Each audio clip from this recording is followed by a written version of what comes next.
Most important is what? Consent. Consent. Sasampalin niyo yung pasyente pag pinasukan nyo lang ng catheter yan. Diba? So the most important is consent. Consent. Okay? The most important, you need to discuss to the patient the advantage, first the indication or possible contraindication. You also need to discuss the advantage or disadvantage of the procedure. Okay? As with any procedure, you need to tell the patient these are the benefits.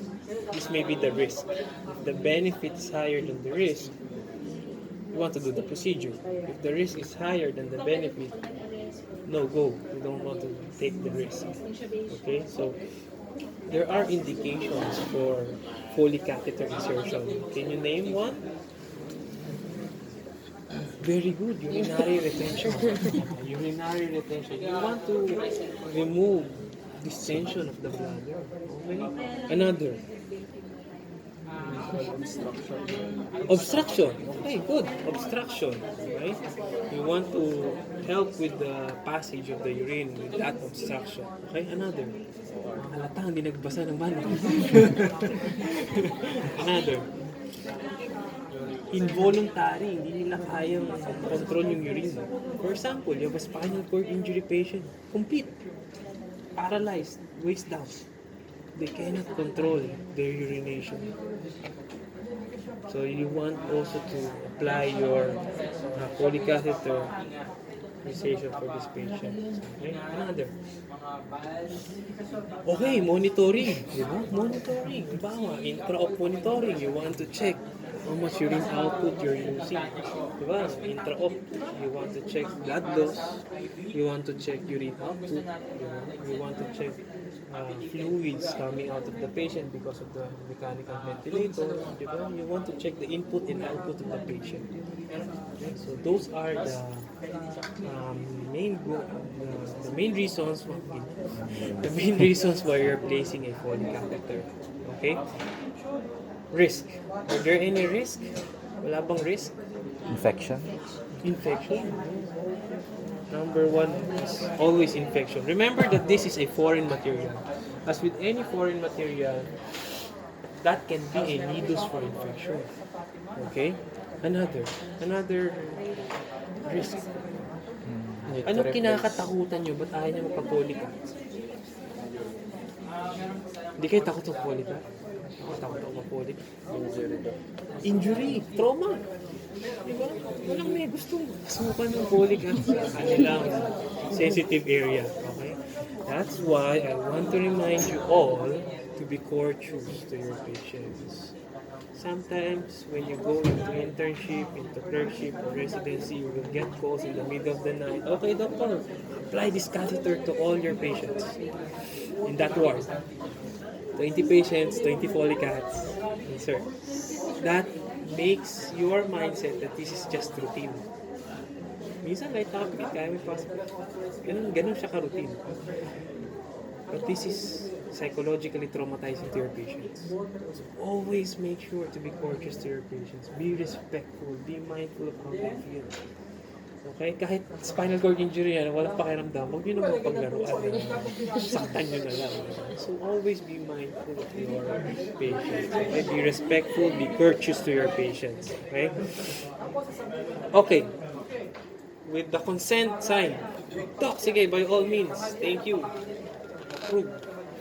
Papalagay na ako ng Foley catheter.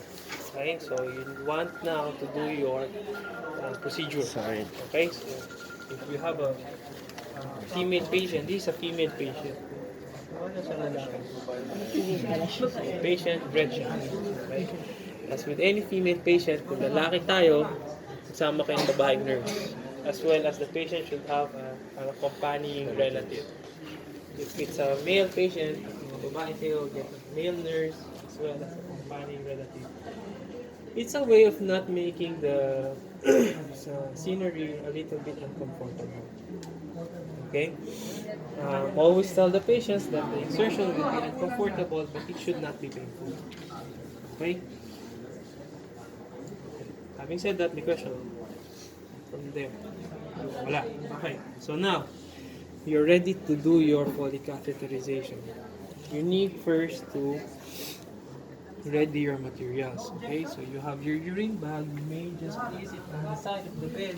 Set that up already so that you won't mind that during catheterization. You need your gloves. You don't want to do it bare hands. No? Medyo wild kayo pag bare hands. Huwag niyong gawin yun. Okay? Get a sterile kidney basin. Cotton balls that you will place your betadine later. Maybe best to have another sterile basin para paglagyan nyo ng cotton balls later. No? Betadine, sterile water for injection. Balik muna natin to. Kunwari hindi pa na tayo nag-aspirate. Kunwari hindi ito nangyayari. Parang pandaraya lang ng mga estudyante. Kunwari hindi nangyayari. Tansik pa. Kunwari hindi nangyayari. Okay, sterile water for injection. You need your KY jelly. Okay? Don't forget about the KY jelly. Masakit yan. Okay? Make sure you have your catheter. Kasi catheterization to eh. Proper size catheter. Okay? So as you can appreciate, there are different sizes of catheters. No? There's a French 4, French 8, French 12, French 18. For pediatric patients, you may use 4, 8, or 12. No? Ako, 8 usually. No? Maliit lang siya. Usually it's not traumatizing for the patient. Maybe for the adolescent, you may place a French 12. This is a French 12. For more adult patients, you may place your French 18. Okay, so pick the proper size. Okay, for the purpose of this discussion, I will use a French 8 kasi maliit. Kahit matanda na siya. Pero usually, pag matanda na, French 18 yan. Okay? Okay, so first, you want to make sure that your catheter is patent. So, get your catheter, place it on a sterile basin, place also your sterile needle, place it on a sterile basin. Okay? Get your gloves.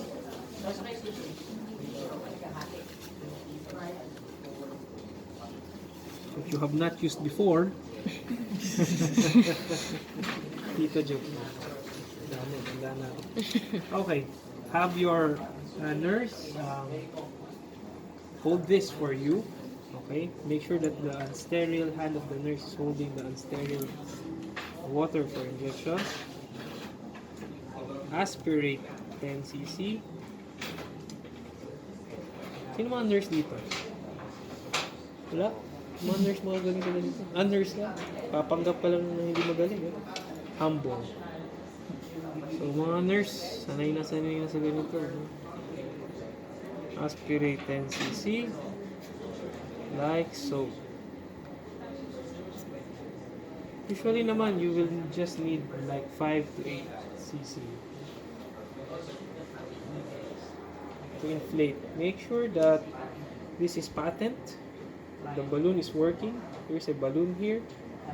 So inject your, check first the catheter.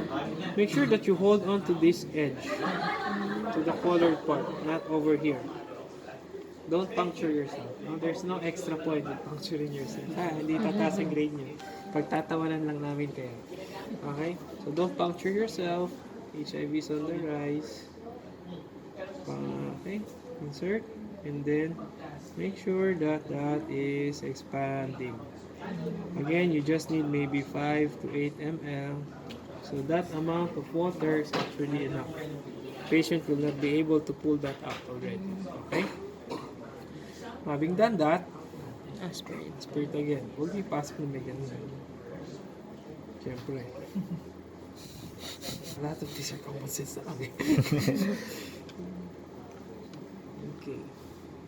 So you have your water ready, you have your catheter ready. Now you're ready to drape the patient. Okay? Tell the patient that you are about to insert your catheter. Okay? Always remind that it will be a little bit uncomfortable, but it should not be painful. Okay? There's the patient. Ay, babae pala. Lalaki. Diba? Direction ko na Put your sterile drapes on here.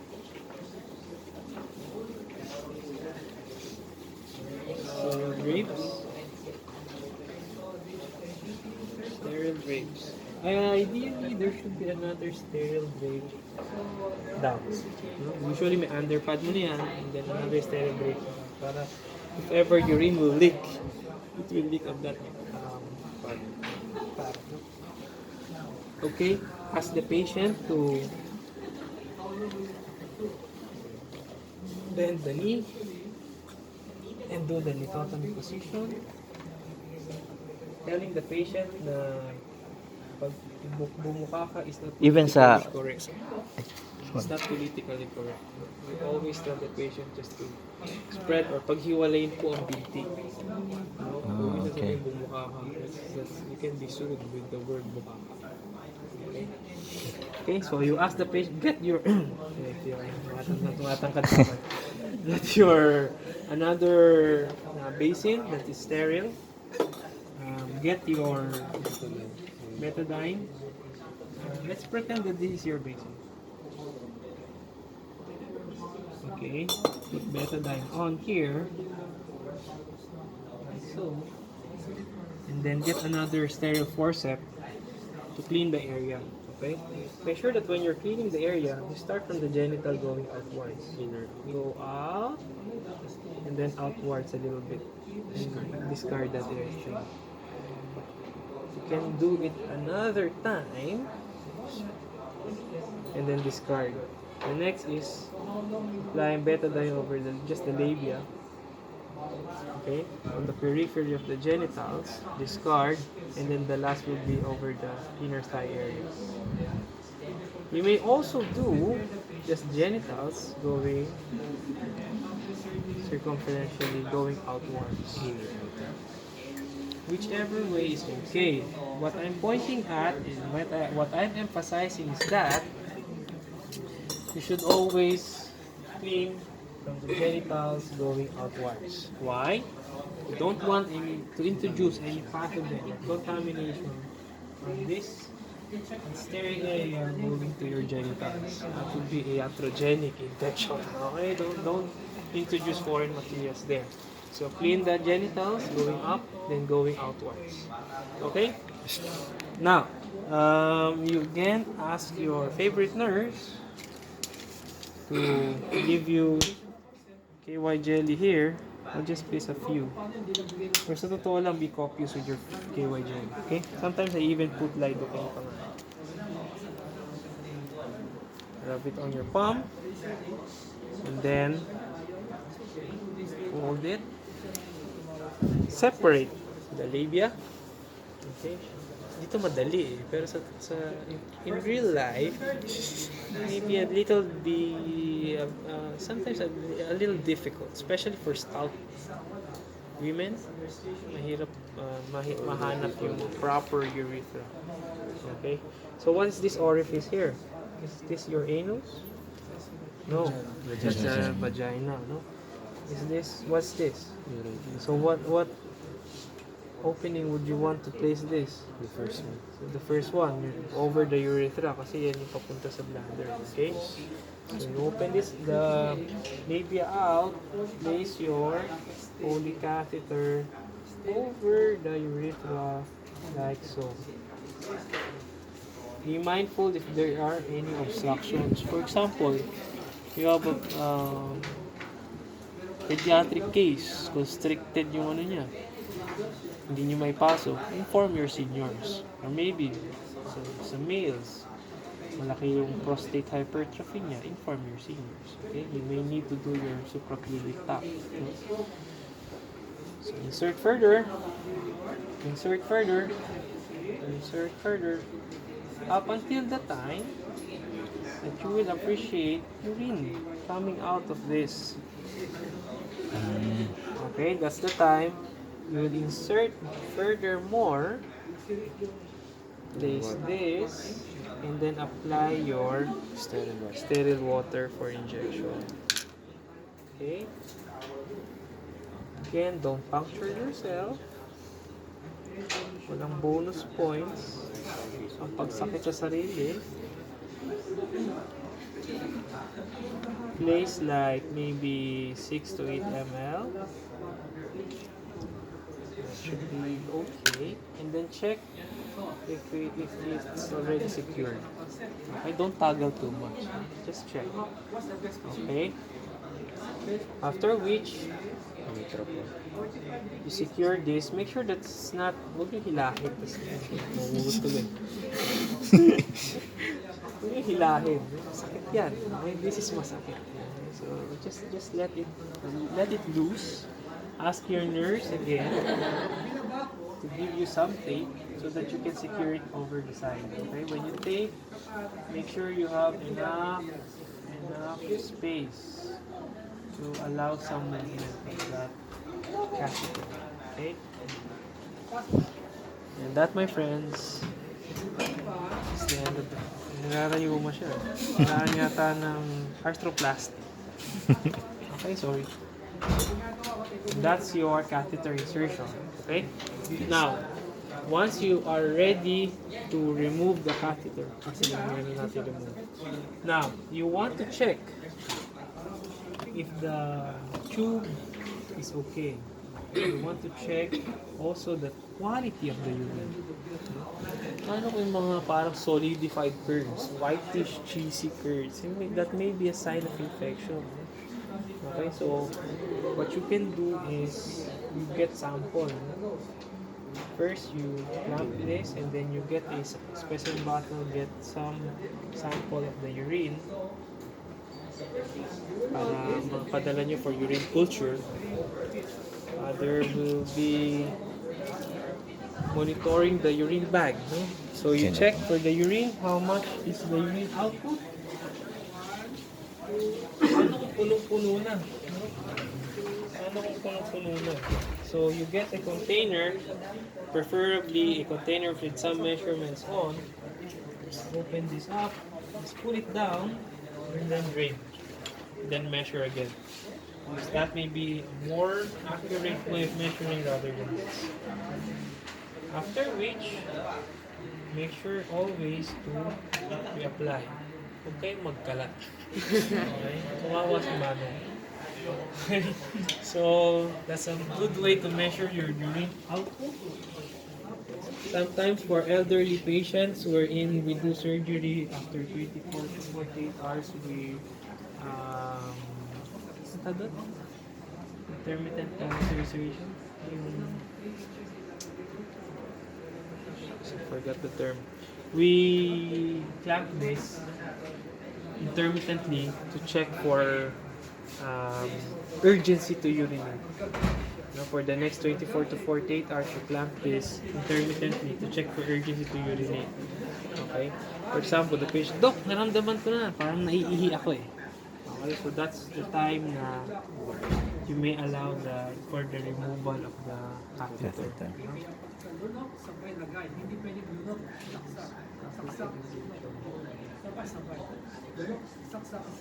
Okay, so any questions so far? Forgot the term. Any questions so far? Okay, now, ready na kayo, tanggalin yung catheterization. Ready na kayo, tanggalin siya. So again, clean this up with betadine, and then make sure that you're always sterile. Remove the tape.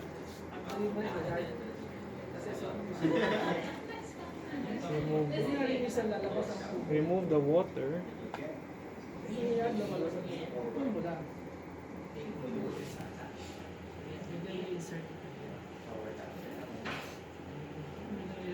Bladder training.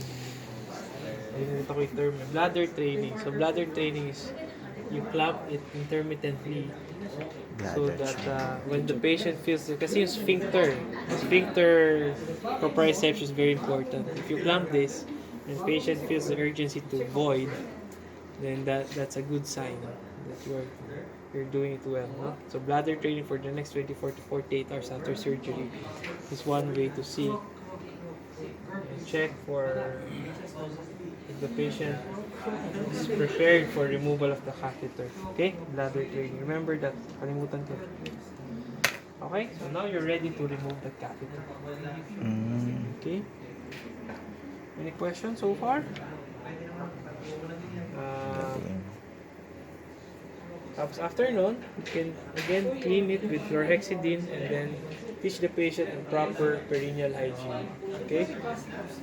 Other questions? Doc, paano kung hindi namin may pasok? Wow, prostate hypertrophy. You refer it to your seniors. Doc, paano kung may menstruation? Red tide. You refer to your OB kasi it may be more, there may be an increased chance for contamination, an increased chance for infection. So, Okay. you refer that to your OB. Ano pa ba? Catheterization. So, Doc, how do patients with catheter walk around?